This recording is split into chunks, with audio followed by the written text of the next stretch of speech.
Siapa bilang bikin brand fashion itu gampang? Waktu gue bikin Mismo itu gue satu hari itu 5 pekerjaan. Tidur cuma 2-3 jam aja, bangun lagi, masak bubble lagi jam 3:30, jam 4. Dan tiap hari gue minumnya apa? Panadol. Makanya gue bilang gila susah banget nih fashion cewek. Setiap hari gue berantem saya sama partner gue. Segala sesuatu yang barrier entry-nya rendah, biasanya susah banget. Tapi di tangan yang tepat, Gue juga belajar dari lo kan. Bagaimana kita sesering mungkin menancapkan pesan di dalam pikiran manusianya. Tapi kalau misalnya fundamennya udah kuat, nah kita baru ngomong strategi. Jadi sebenarnya kalau kita ngomongin soal brand, bahkan sebelum ke brand balik ke fundamental si usaha tersebut ya. Kita offline sama online tuh beda banget game-nya kok. Beda banget. Itu menjadi kunci pertumbuhan Mismo sampai hari ini. Betul, sampai sekarang. This is the Buzzline, where branding, marketing, advertising, and selling come alive without scripts, no bullshit. Built on Buzzle's first-hand experience as a strategic partner, each conversation draws a single line where every story holds meaning, and that meaning shapes a game-changing brand. Are you ready to buzz? Rolling. Ko Acong, Waduh, Masya banget nih. Thank you Makasih banget ya. banyak nih. Lu kenapa sih nama keren-keren Greg Alfiandi dipanggilnya Acong? Itu nama kecil sih, yang Oh, tahu, nama yang tahu Cina. aja. Oh enggak, jadi yang udah deket baru tahu namanya dipanggilnya Acong sih. Lah, bukan nama Cina lu padahal. Oh bukan, nama Cina gue beda lagi sih. Ya. Iya, dari pas kecil sih. Lah, kenapa bisa jadi Acong? Temen-temen lu yang ngasih? Enggak, guru les gue. Jadi pas guru les gue ngasih nama gue Acong, dan itu murid-murid di les tersebut, ya teman-teman gue juga akhirnya bocor ke sekolah. Mulai deh. Gara-gara lu Cina sendiri. Bukan, Nggak gue juga. dipanggil nama gue gak nyaut kan, malu-malu dulu pas gue jadi anak baru di tempat les. Alhasil bocor deh masuk ke Oke. sekolahan.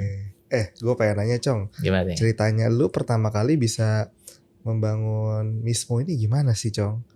Sekilas ya Cong. Mismo ya. Jadi Okoyasa Mismo ini kita bikin pas September 2020, which is bentar lagi ulang tahun kelima gitu. Dulunya gue bisnis tuh ada beberapa lah. Salah satu yang terakhir itu sebelum Mismo gue bikin fashion brand cowok. Tapi alhasil gue bangkrut gitu.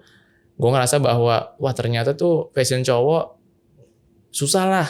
Dan cowok tuh nggak spending money buat beli baju, apalagi nggak loyal lah gitu. Pemikiran gue. Alhasil gue nge-twist bangkrut, gue twist lah ke fashion cewek gitu.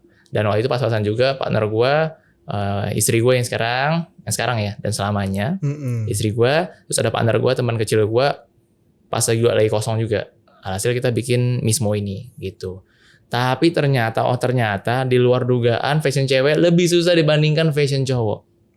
Gue mikirnya bahwa kalau fashion cewek ya lu kan banyak kan all size aja bikin, dan mereka tuh spending uang buat beli fashion, beli baju segala macem.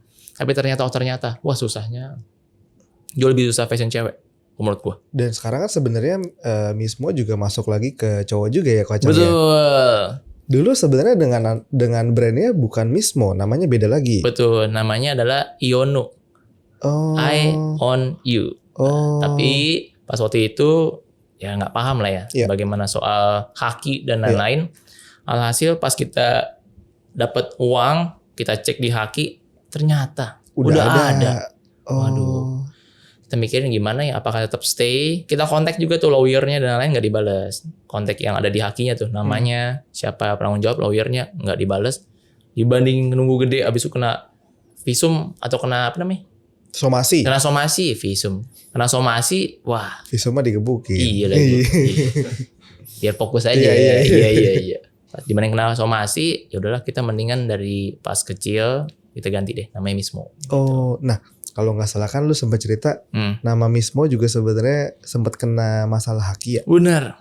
Wah, lu masih ingat ya? Iya, gimana tuh?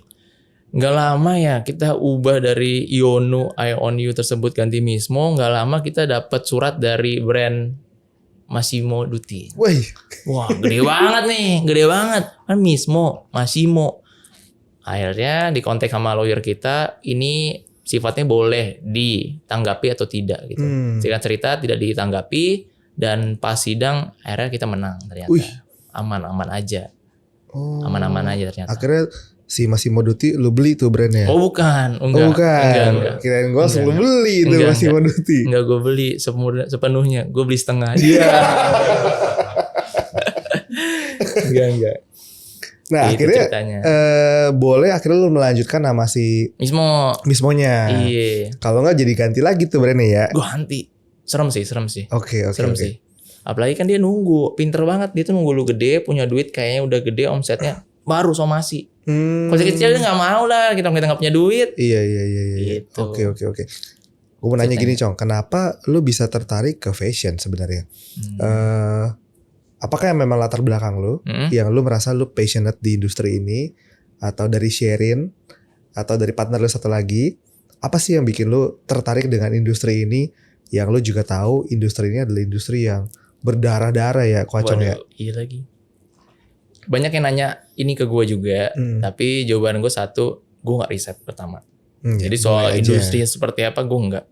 Yang pertama dulu pas gue mulai ini adalah karena latar belakang gue dulu setiap kali gue kuliah itu gue lewat Tanah Abang. Udah itu aja.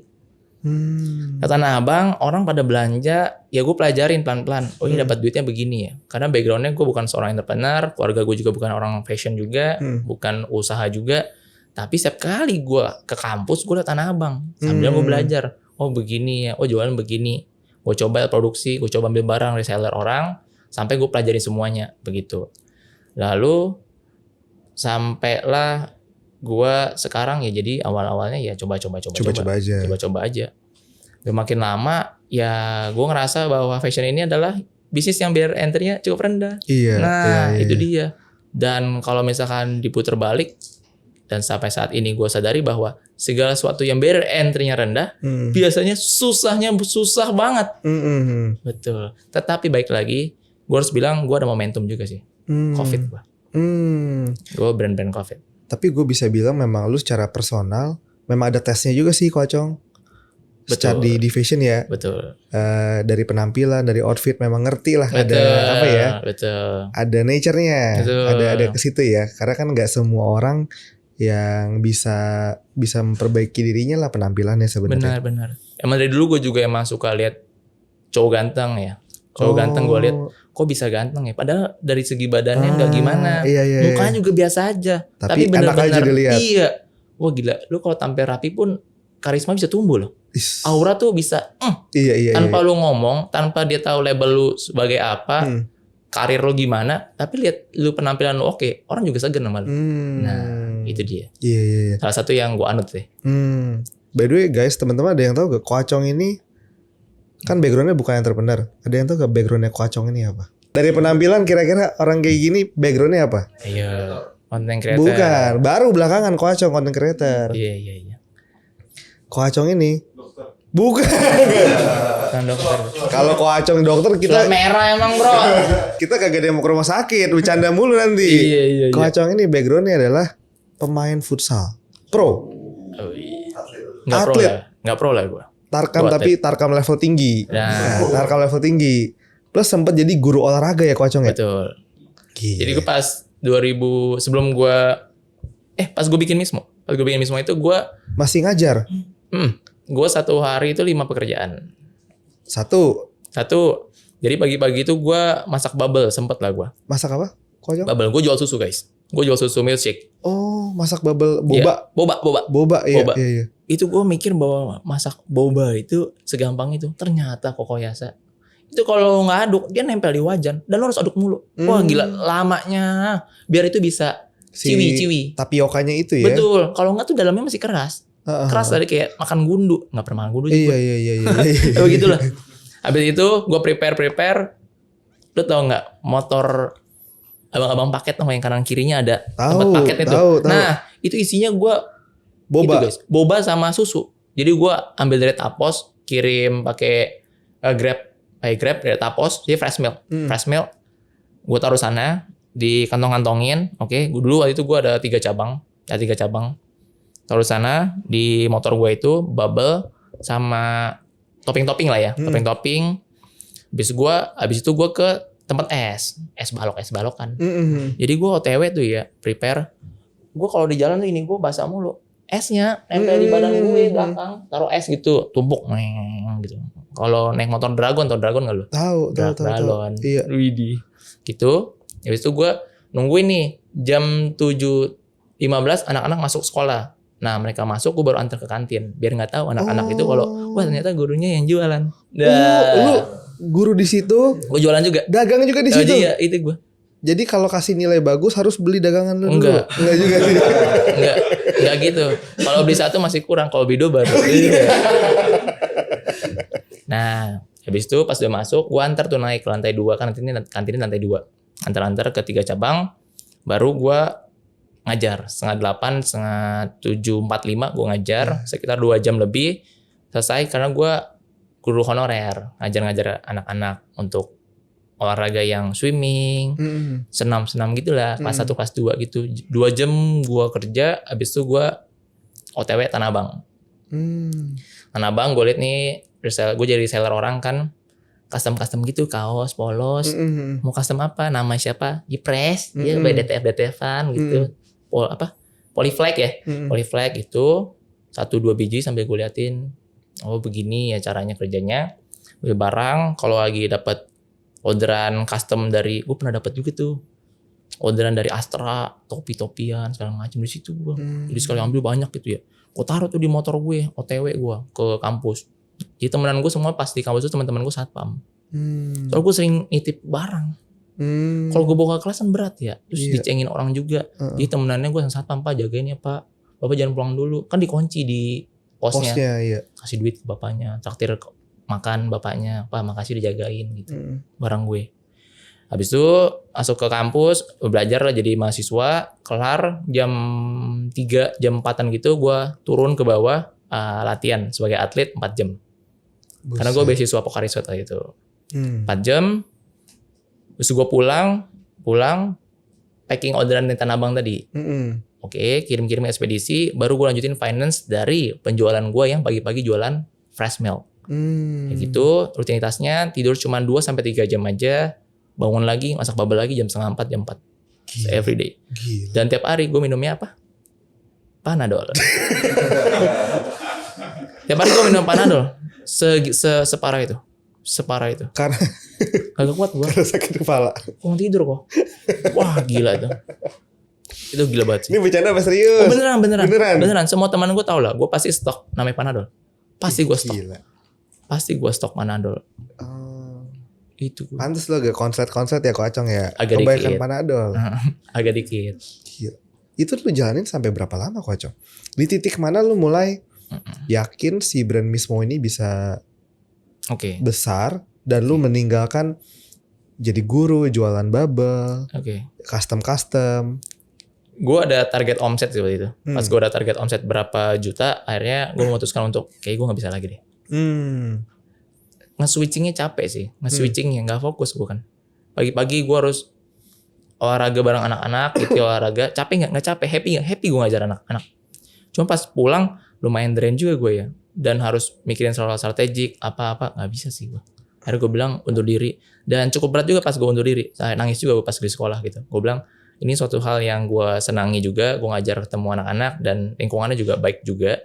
Tapi gue harus memilih jalan ini. Gue bilang do the best. Semua timnya. Ya gue bilang thank you semuanya lah. Gitu. Gaji gak gimana. Cuma gue happy aja. Jadi gue nangis. Ya nangis lu karena meninggalkan si anak-anak ini ya. Dan gue ngerasa bahwa kalau nggak ngajar di situ, gue nggak belajar banyak sih. Bagaimana gue menjadi manusia seutuhnya, bagaimana gue bisa mengerti sebagai sosok orang tua, concernnya terhadap anaknya ketika di sekolahnya, bagaimana gue menanggapi si orang tua ketika komplain kepada guru, bagaimana itu caranya, bagaimana gue bisa menjadi sosok Sun, jadi seorang ayah pada waktu itu, gimana nyayanginnya. Wah banyak sih learning banyak banget di sekolah. Oke. Nah Ko Acong, gue pengen nanya tentang turning pointnya apa pada saat itu yang membuat Mismo akhirnya memenuhi ke target pribadi lo tuh. Turning pointnya ya, jadi singkat cerita pas Mismo itu di bulan pertama sampai bulan ke 5 atau 6 itu gue berdarah kok. Makanya gue bilang gila susah banget nih fashion cewek. Setiap hari gue berantem saya sama partner gue, termasuk si pacar gue sih ya, bini gue ya.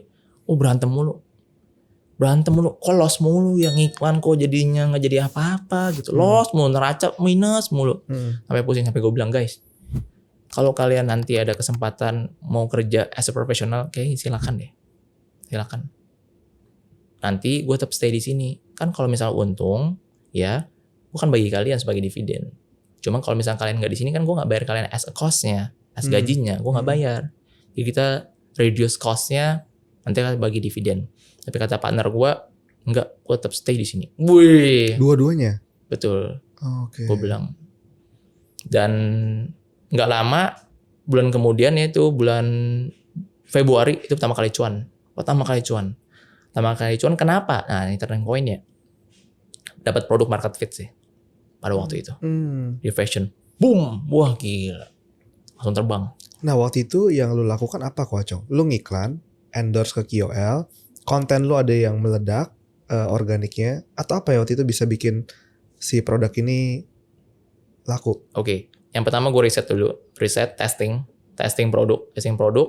Evaluasi dari semua produk yang sudah kita launch, tapi kenapa nggak fit ke market. Pricing, kualitas, foto, angle, iklan, semuanya. Terus terapin di produk satu itu. Jadi semuanya strateginya, kalau emang produknya nggak oke, nggak bisa juga sih. Dia produknya oke, plus evaluasi dari segalanya, dari angle, foto, konten. Endorse gue belum endorse, iklan, semua optimize, boom. Masih ingat gak Koacong? Produk apa tuh pertama kali? Gue kulot. Kulot. Kulot. Oh kulot. Pada waktu itu kan COVID ya. Dan penjualan untuk produk material rayon kan adem kali ya. Orang banyak di rumah. Itu gila banget. Semua rayon tuh terbang. Pada waktu itu jadi langka banget semua rayon. Itu dimanapun langka banget. Di banjir plus habis mulu, diambil semua kompetitor juga kan. Wah gila banget. Terus boomnya lagi adalah soal manajemen resiko sih. Kalau itu gue agresifnya kacau. Oke. Agresif sekali. Itu waktu itu lu jual lewat apa Koacong? Shopee, TikTok? Belum ada TikTok. Gue telat TikTok. Belum ada TikTok ya? 2020 ada. Cuma gue ya? telat. Oke. Gue telat. Soalnya orang-orang pada banjir order di TikTok di tahun 2021-2022, gue malah terlambat lah gue. Karena gue satu sisi gue nggak kuat, procurement gue nggak kuat, pengadaan gue jadi cukup di Shopee udah meledak, gue puyeng gue. Duit gue nggak kuat, modal gue 10 juta itu. Pas mismo 10 juta rupiah modal gue. Gila, ngegulung 10 juta rupiah sampai hari ini. Nah, ya makanya tadi gue bilang kan, kenapa gue bilang manajemen resiko dan gue agresif di bagian situ. Wah ngutang gue gila, ngutangnya gila banget. Ngutangnya di luar capability gue. Kapasitas gue nggak cukup. Cuman gue yakin banget. Ya gulung, di support. Ya pendekatan sama supplier, di support gue. Jadi gue ngutangnya lebih dibandingkan omset gue berkali-kali lipat. Lu ngutang ke supplier atau cari pinjaman ke bank atau kemana Koacong? Gue utang sama supplier. Oh. Iya. Di luar. Dia tahu omset gue. Kok omset gue sekian, lu bisa pinjemin gue nggak? Pas gue liat invoicing segala macem, faktur dan lain, gila. Berkali-kali lipat pada omset gue, utang gue.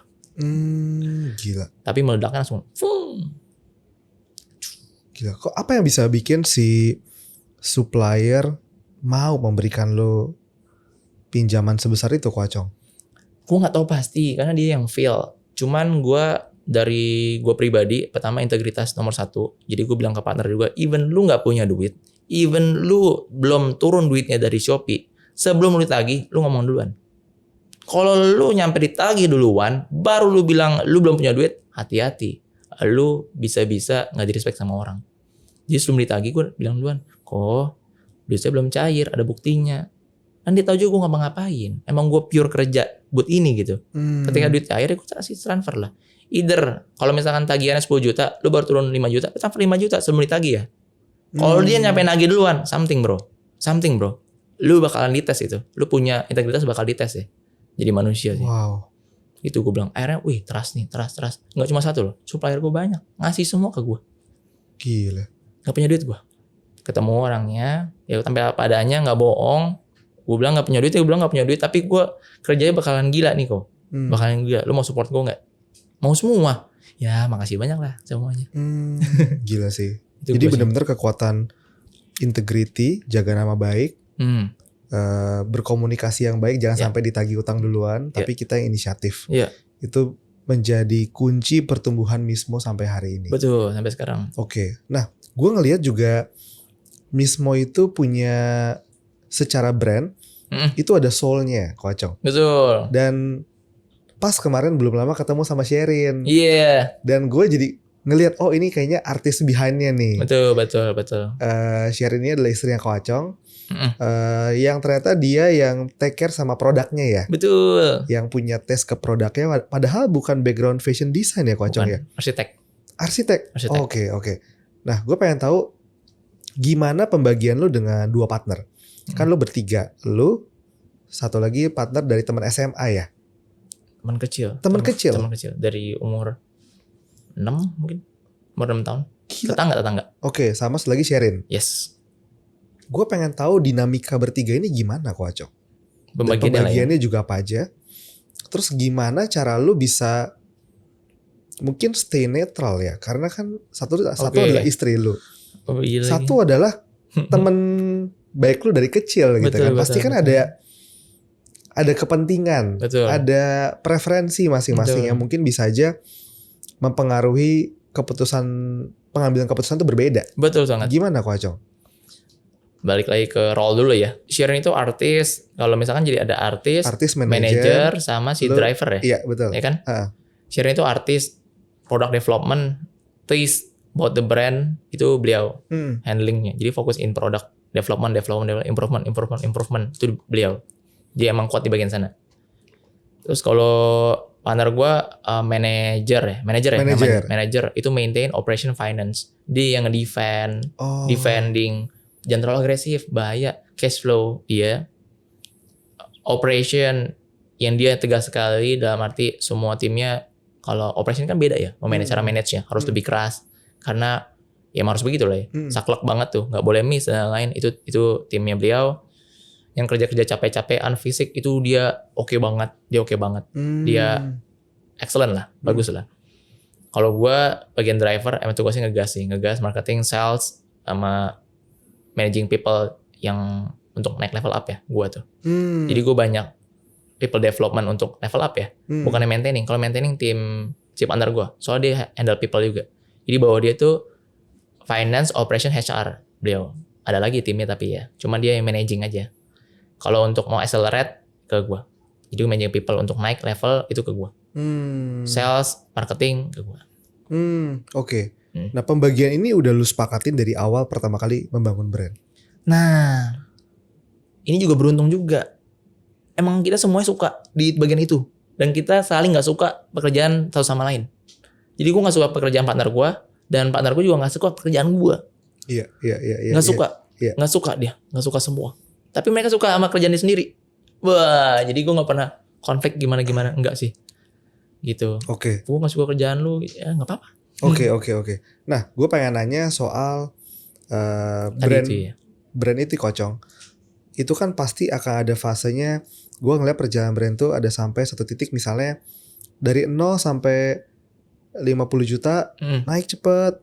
Nanti kadang di 50 juta tuh stuck dulu lama, naik lagi ke 200 misalnya, di 200 lama lagi. Betul. Naik lagi ke 1M lama begitu terus. Kayak ada fase yang bikin apa ya, ada mandeknya dulu. Betul, stuck Iya ada stuck dulu gitu ya.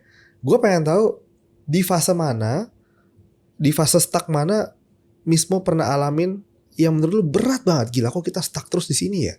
Setelah udah leap pertama loncat, terus sebagai middle class brand udah mulai gila ya kok udah mandek lagi ya. Dan gimana cara menemukan breakthrough barunya lagi Koacong? Apa yang lo lakukan?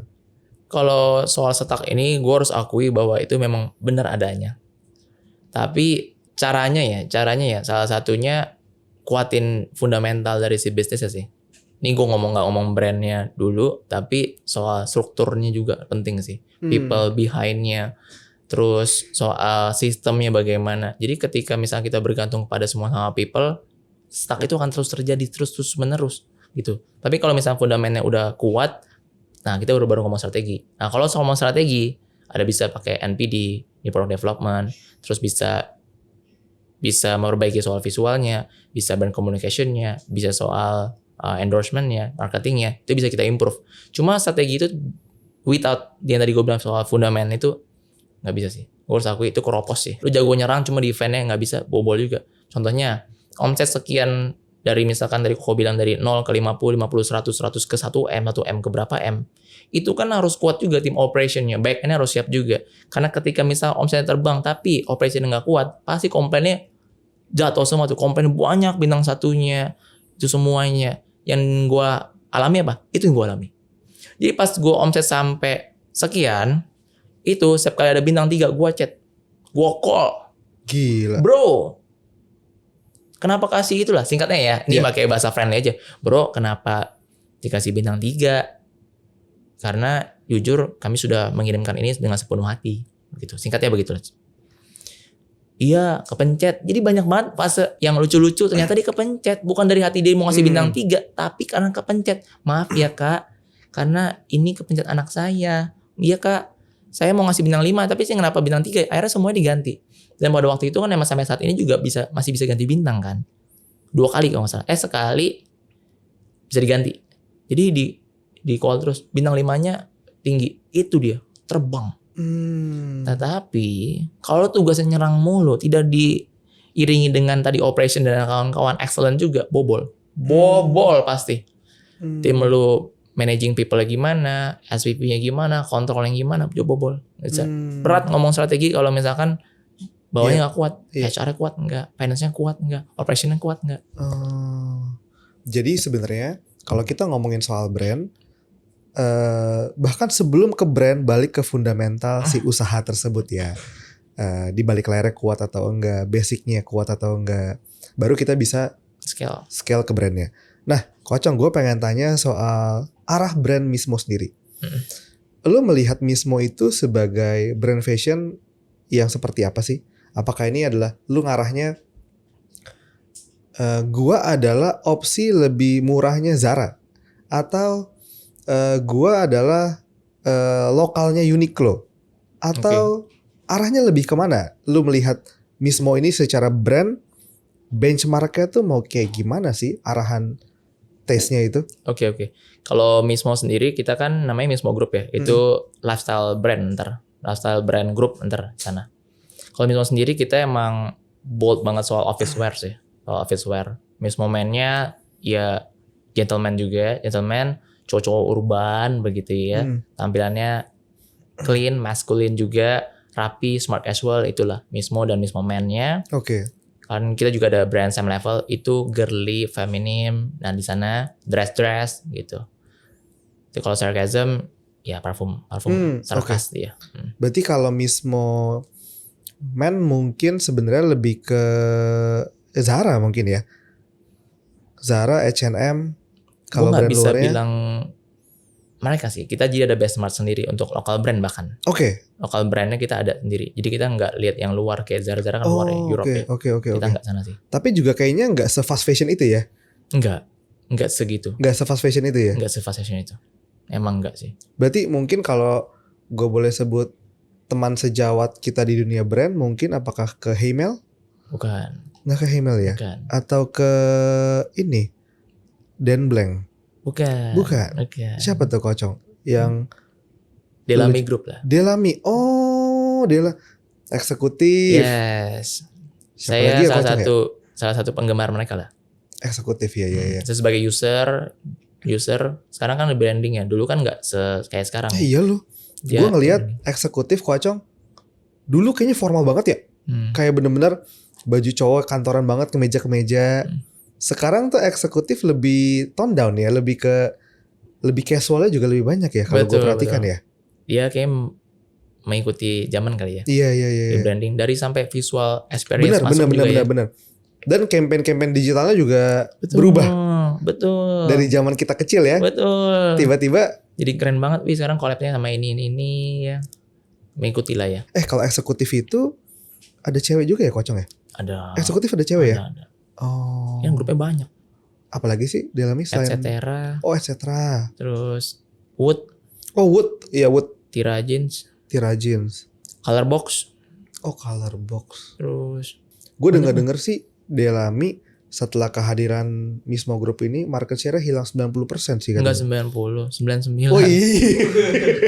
Enggak lah, itu gede banget. Gede banget lah. Itu panutan lah. Keren. Bener. Respect. Respect Itu lah. Delami brand itu brand yang bisa bukan berkamuflase ya, bisa membuat persepsi masyarakat lokal percaya dengan brand lokal. Mah, itu tuh. Karena tidak kelihatan seperti lokal. Betul. Betul Gak banget. banyak sih yang tahu kalau Delami itu Indonesia.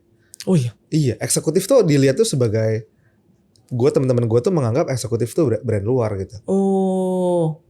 Ya kalau gua anggapnya tuh ini brand percaya ke lokal bahwa ini tuh brand lokal yang bisa membawa lokal-lokal pada terbang. Benar. Salah satunya itu dia. Itu kalau Lokal kita main game Raja Terakhir. Benar. Raja Terakhir, Itu keren lah, betul. itu respect lah, ampun. Keren. Nah, gue pengen nanya soal kenapa lu memecah produk parfum menjadi satu brand sendiri, Koacong? Nggak bisa gede sih ini ya. Nggak bisa gede. Jadi cuman jadi pelengkap aja. Kayak Zara. Zara Iya. punya tuh Betul. parfum Zara. Tapi parfum Zara nggak mungkin lebih gede pada omset fashionnya kan. Kesana sih. Kalau misalnya fokus mau gede ya harus dipisahin. Cuman kan PR banget ya. Iya. Timnya berombak segala macam. Ya kalau mau gede nggak bisa. Ada intinya di situ. Oke. Nggak bisa sih. Nah, Kayak contohnya parfumnya Wardah. gila sih. Dilepas, nggak pakai nama Wardah kan, nggak pakai nama apa kan, harus dilepas kan. Iya. Iya. Gue pengen tahu pas lu bikin Sarkasm ini, apakah lu membentuk tim sendiri yang benar-benar terpisah dengan Mismo, atau pada awalnya ini adalah anak-anak Mismo yang lu berdayakan udah sambilan kita kerjain Sarkasm, pas udah ada tractionnya mulai jalan, gue pisah. Bisa dari awal. Gila. Bisa dari awal. Cukup struggle juga. Bagaimana bisa build dari nol kan itu, dari nol semua, crafting dari nol juga, meyakinkan mereka bahwa ini brand akan tumbuh, walaupun lagi berdarah. Ya gitu lu cukup struggle banget. Cuma harus dipisah karena taste-nya beda. Dan cara mainnya beda, gameplaynya beda. Kenapa Koacong? Maksudnya beda sesama retail, lifestyle, apa yang bikin pembeda utama dari main produk parfum sama main fashion ini? Contohnya kayak misalnya parfum ini kan harus sniffing experience ya, harus offline, event mulu. Kuat nggak badan timnya? Mau nggak tim kreatifnya, mau nggak disuruh jaga? Bikin bootnya. Bootnya. Mau nggak loading tim kreatifnya? Karena iya. gue nggak punya, tim gue cuma dikit loh. Tim gue cuma 1, 2, 3. Bos Sarkasm ini? Iya, cuma 3. Itu tim kreatif loh. Mau nggak tim kreatifnya berperilaku seperti tim operation yang jaga event? Iya. Menyadarkan itu semua. Kita manage dia, ayolah. Yakinin bahwa ini bakal tumbuh. Ayo bareng-bareng kita. Kan cukup berat. Kan dia tuh kita tuh nggak boleh pesimis kan. Kan kita harus bikin dia semangat. Bisa-bisa nih ikutin Kacong. Pasti kita bisa bareng-bareng ya. Itu tuh leader kan. Yakinin tuh. Bisa sih. Oke. Kok gue pengen nanya, gue ngeliatin Sarkasm perkembangannya dari pertama kali kita ketemu lagi di develop tuh sampai sekarang Koacong, buset eventnya banyak banget. Parah. Gila, gue ngeliatin lo tiap minggu ada di sini, ada di sini. Pertama kita ikut event aja kadang mikir balik modal apa kagak. Gila lagi. Ya. Gila lagi. Belum lagi kita awal-awal belum punya aset bootnya, bikin bootnya aja mahal banget Koacong. Parah banget ya. Parah. Apalagi kalau kita lagi bikin ikut event ya, yang bikin kita jiper itu boot orang lain cakep-cakep banget. Bener. Ada yang bikin kemarin 1M. Serius? Iya. Bootnya 1M. Kaget gua. Tapi itu emang keren banget. bootnya kayak gimana? Dia banyak LED. Oh. Banyak LED. Sampai di bawah-bawah tuh LED. Gila, Diinjak. lantainya, Iya, lantai LED. yang bisa jalan gitu. Iya. Nah, itu dia tuh yang beda pemahaman terkait mau cuan, objektifnya apa sih? Iya, Banyak juga iya. cerita, kalau offline mulu emang kagak boncos apa Iya. gimana gitu ya. Gue ngarepin cuan agak bisa di sana. Itu dia tuh. Kalau semua yang ngarepin cuan mulu, ya emang semua orang mau cuan, cuma bisnis nggak begitu. Iya. Apalagi ngomongin branding. Iya. Branding itu kan, gue juga belajar dari lu kan. Bagaimana kita sesering mungkin menancapkan pesan di dalam pikiran manusianya. Bener nggak? Offline event itu salah satunya gitu. Muncul. Dan kalau parfum kan harus sniffing experience kan tadi kan. Harus event terus kan. Nyium. Masa wanginya enak. Ngomong di online. Halo guys, ini wanginya enak. Ya enak versi lu bro. Iya. Tapi versinya kita dan lu kan beda pastinya. Iya. Makanya harus sniffing langsung. Itu kalau parfum. Maka dari itu harus si offline event. Nah kalau misalkan kita offline event soal ngomong boncos dan yang lain, emang bukan objektifnya adalah sales. Walaupun mau cuan nggak mau. Cuman di twist dulu, bukan nomor 1 salesnya. Dan investasinya bukan short term tapi long term game. Terus-terusan. Convert salesnya ada nggak? Ada dong. Tapi kalau misalnya lu rutin di pameran 1, pameran 2, pameran 3 salesnya naik. Kalau branding lu tepat. Oke. Dan jangan pernah kompromi namanya design booth. Ada nggak brand-brand lain yang kita lihat yang seadanya aja, atau nggak lu kayak pameran yang di Cuma mall-mall. pakai meja doang ya. Nah. Cuma pakai meja, sama Nah. etalase doang. Nah, kita ngomongin soal brand perceptions. Iya. Kalau misalnya brand lu dipersepsikan adalah brand yang murah, lu jangan salahin dia. Salahin diri lu sendiri karena lu hemat. Lu harus keluar duit. Lu harus keluar duit bikin booth gini. Setiap orang yang nanya booth gue, wih mahal banget. Lu gimana? Ya gue pakai barang-barang dari rumah. Nggak salah. Gue harus bilang itu nggak salah sama sekali. Cuman baik lagi, ini kan branding. Menancapkan persepsi dari brand lu. Lu harus all out dan harus investasi untuk long term. Jangan mikirin cuan-cuan. Kalau cuan-cuan ya lu bikin pakai tenda aja. Ya nggak salah dong. Kalau mau cuan pasti cuan. Iya. Pasti cuan, gue yakin. Pakai tenda, terus habis itu kasirnya pakai meja aja. Betul. Kursinya pakai bangku baso. Betul. Sampai experience yang jaga pun kita harus benar-benar maintain. Gue gimana juga tuh? belajar banget tuh. Kita offline sama online tuh beda banget gamenya kok. Beda banget. Gimana kok? Contohnya kalau online, lu kalau mau belanja, lu kan chat admin. Bener nggak? Bener. Yang mukanya kagak ada. Iya. Kalau sedangkan lu di sana, lu harus bener-bener bilang ke SPG lu, ke tim lu harus bener-bener mencerminkan dari si brandnya itu sendiri. Pakaian lu nggak boleh compang-camping. Lu bener-bener harus menggambarkan. Jadi customer representative brand owner-nya di sana. Walaupun nggak ada brand owner di sana, itu harus infuse the soul. Bagaimana bajunya, bagaimana tampilannya, bagaimana cara berkomunikasinya, bagaimana bisa melayani customernya, gimana pakai bahasa seperti apa. Jangan songong, jangan diacukan, tetap layani semuanya, tetap sopan semuanya. Kan brand perceptions. Apakah langsung cuan? Baik lagi kalau otaknya lu langsung short term investment ya nggak bisa. Harus long term. Sabar. Berarti dari awal bikin sarkasm nih Kocong, lu udah menyiapkan budget. Memang kita budget ini kita akan spend buat awareness. Betul. Gue bakal spend dah tuh, mau ini sales pameran pertama, kedua, ketiga gimana ya gue akan spend aja. Betul. Oh. Jadi siapin budgetnya sih. Ini bakalan berat di bagian offline event. Siapin duit nggak partner? Oke gas ya, gas. Bilang ke tim, guys, open. Guys, ini RAB sekian, berapa puluh juta, berapa ratus juta, ini sekali event. Kalian tahu lah kalau omsetnya berapa. Kenapa itu? Bukan mau pamer bahwa lu rugi atau untung, bukan. Tapi kesadaran itu harus dibangun dari tim sampai dalam-dalamnya. Clear communication. Jadi teman-teman bakal push dirinya, guys, ini harus bareng-bareng. Ini satu bendera. Kita kalau misalkan di booth nanti enggak all out, bisa jadi perusahaan bisa goyang. Kita harus all out bareng-bareng. Ini BOD semuanya sudah berikan yang terbaik dari segi budget, semua kita udah bisa prepare. Bahkan kalian tahu sendiri kan bahwa kadangkala omsetnya lebih rendah pada biaya booth. Pamerannya tuh biaya pamerannya kadang lebih gede pada omsetnya loh. Rugi, bilang rugi. Gue harus bilang rugi. Harus guys, to be gentle guys, nih rugi. Cuma kita dapat pelajaran baru guys. Besok-besok kalau begini lagi pasti ada hal yang kita nggak improve. Selalu naik kok. Selalu naik kok. Pertama kali kita event sampai sekarang belum bagus-bagus amat, cuma selalu increase. Naik terus. Selalu increase.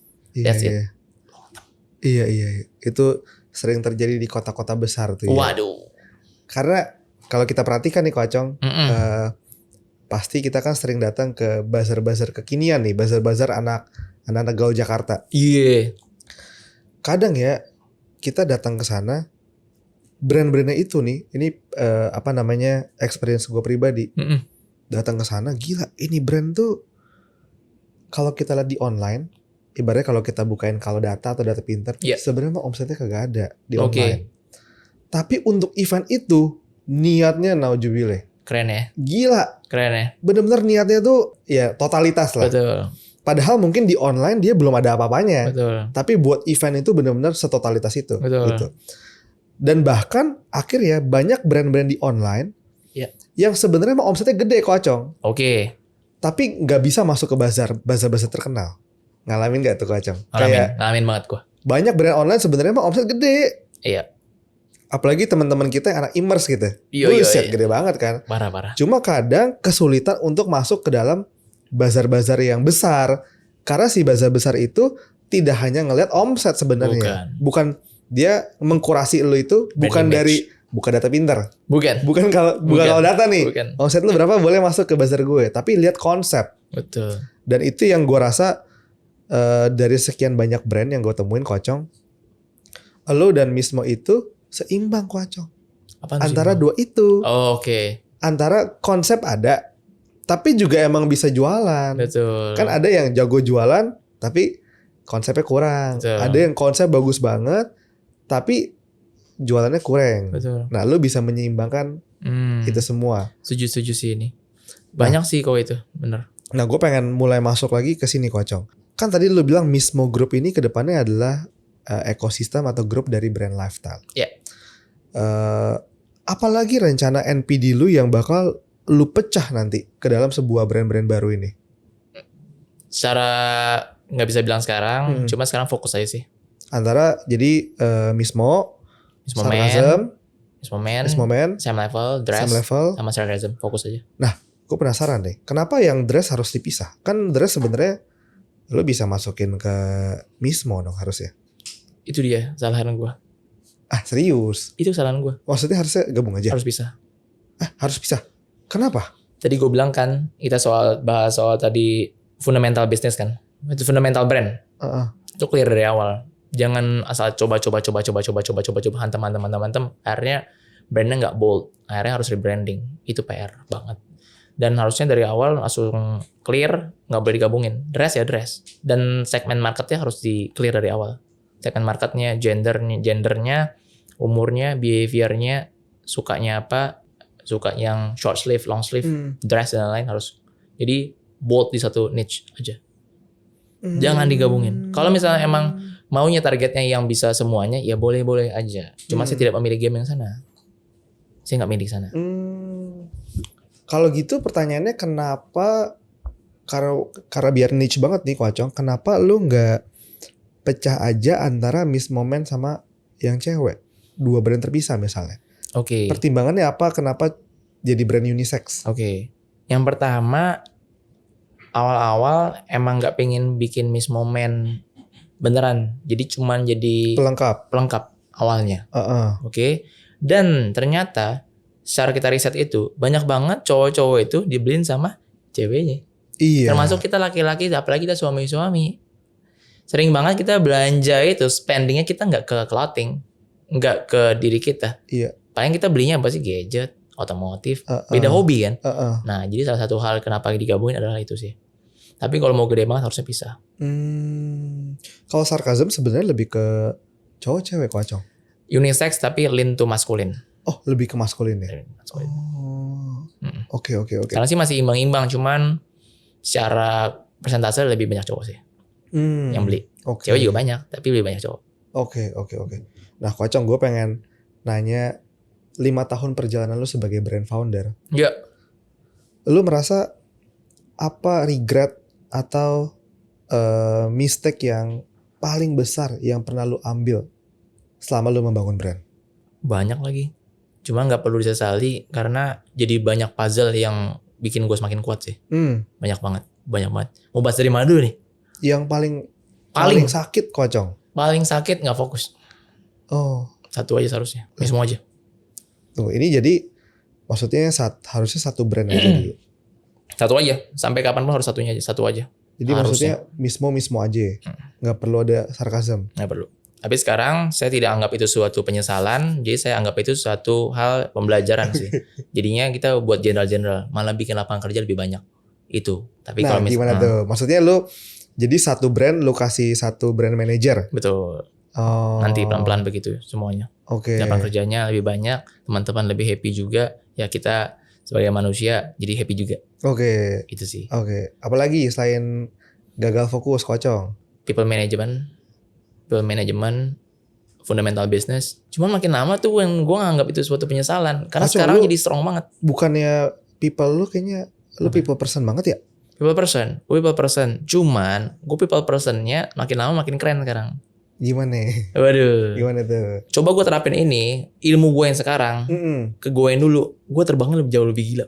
Gimana Pasti gila banget. Ilmu kompetensi gue sekarang kan udah levelnya kayak mau ke arah korporasi kan. Nah dulu tuh gue UMKM banget. Emang beda, harus level up sesegera mungkin juga. Ketika dapat omset berapa, transisi dari misalkan UMKM ke korporasi, struktur perusahaannya, jenjang career path-nya, people development-nya, terus managing people-nya juga bagaimana, pendekatan seperti apa, siapin SPV segala macamnya harus tertata. Wah, tapi itu butuh proses. Iya. 1 tahun 2 tahun nggak akan bisa sih. Iya. Kalau misalkan tidak ada yang ngasih tahu.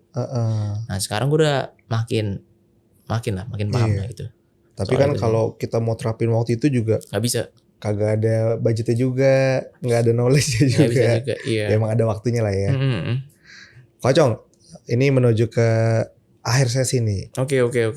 Apa yang membuat lu belakangan ini terjun langsung konten, Kocong? Dan apakah ini adalah strategic decision untuk membantu Mismo? Karena kan sekarang kita liatin para brand owner tiba-tiba muncul ke depan ya. Iya bener banget. Belakangan ini ya. Bener banget. Dan mungkin kayaknya emang trennya anak-anak TikTok kayak gitu ya. Anak-anak Gen Z sekarang kayaknya senang banget ngeliatin orang. Betul. Aku pengen tahu apa yang membuat lu akhirnya ngonten deh. Sampai nih timnya Ko Acong nih yang datang banyak nih untuk datang meliput Ko Acong nih. Aduh. Ada sekitar 8 orang biasanya kan ya yang bikin nyari footage ya. Aduh, jangan sebutin banyak-banyak gitu.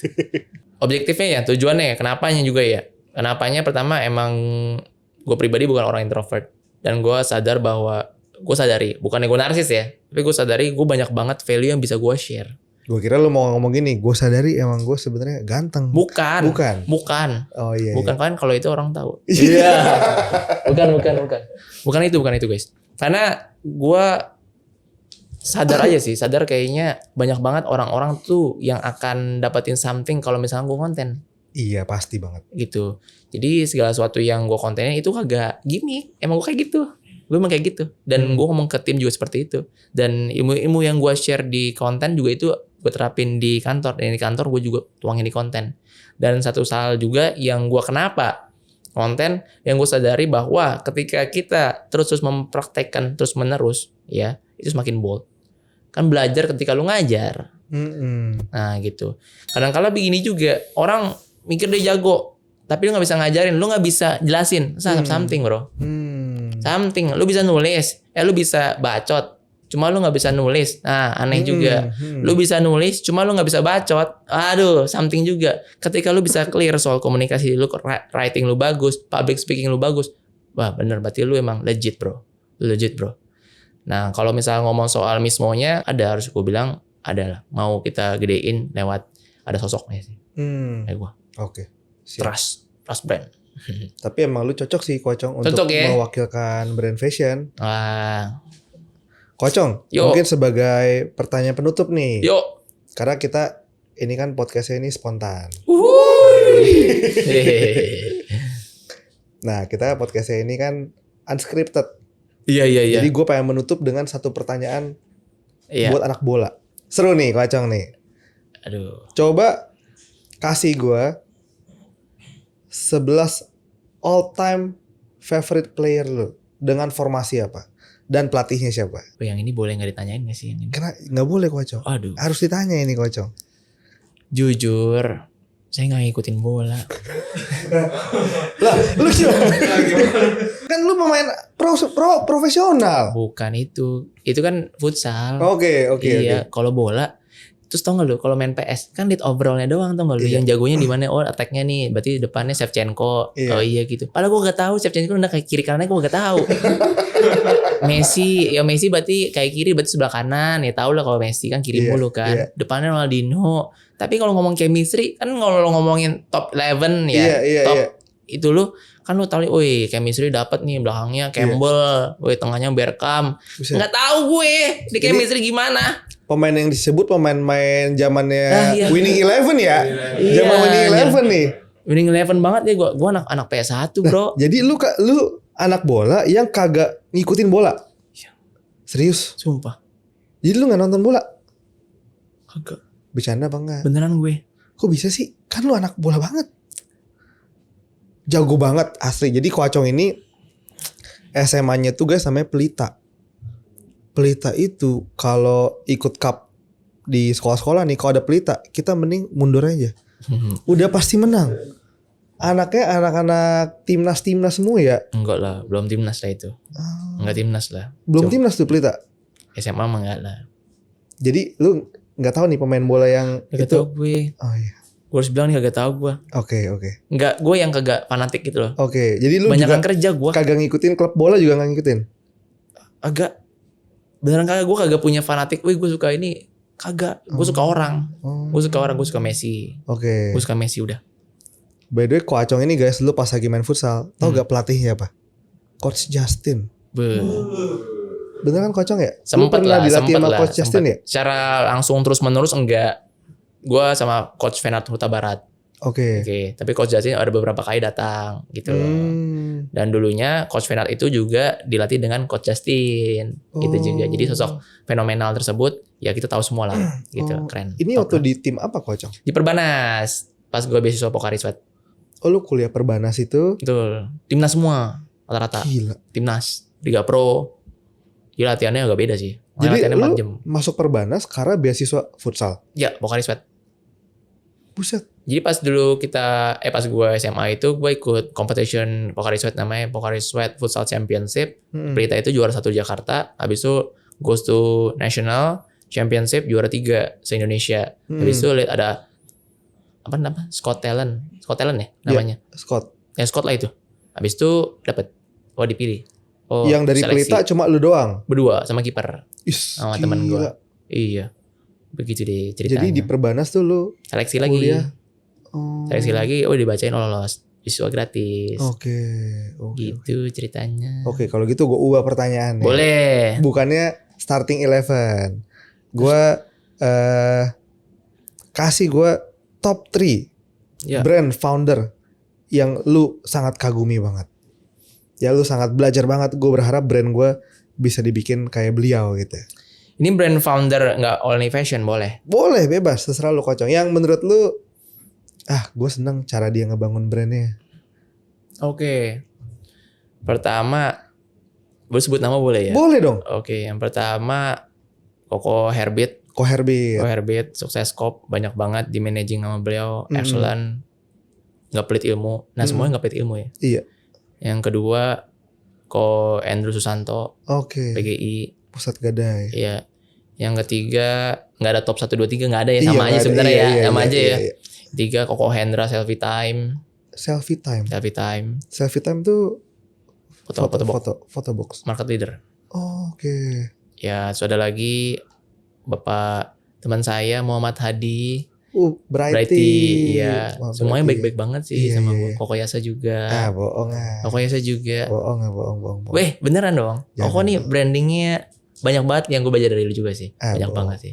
Banyak sekali. Dan semua tadi yang gue sebutin memang punya buat masing-masing ya. Puzzle semua. Jadi gue saat ini ya banyak ditempa sama kalian-kalian lah. Ya elah. Oh. Thank you banget nih Ko Acong. Udah mau mampir ya. Makasih banyak Koko Yasa. Kayak Udah sih diundang. karena Ko Acong mampir kayaknya 1 juta sih penonton yang ini. Wih, amin. Para Amin. fans-fans ya Ko Acong. gitu. Amin. Thank you banget ya Ko Acong. Terima kasih ya. Koko Yasa. Aduh, Udah makasih diundang. berbagi banyak pengalamannya. Wah, iya. All the best pokoknya buat Mismo Group, buat Mismo, Bazal juga. Sam Level, Miss Sarkasm, Moment. dan semua yang akan dikerjakan. Oh iya, pasti dong. Siap. Bazal juga. Thank you ya. Thank you. Makasih banyak. Aman guys? Bungkus. Thank you. Terima kasih sudah belajar bersama di Buzzline by Bazel. Jangan lupa subscribe dan nyalakan lonceng notifikasinya. Lanjut belajar lagi di episode ini.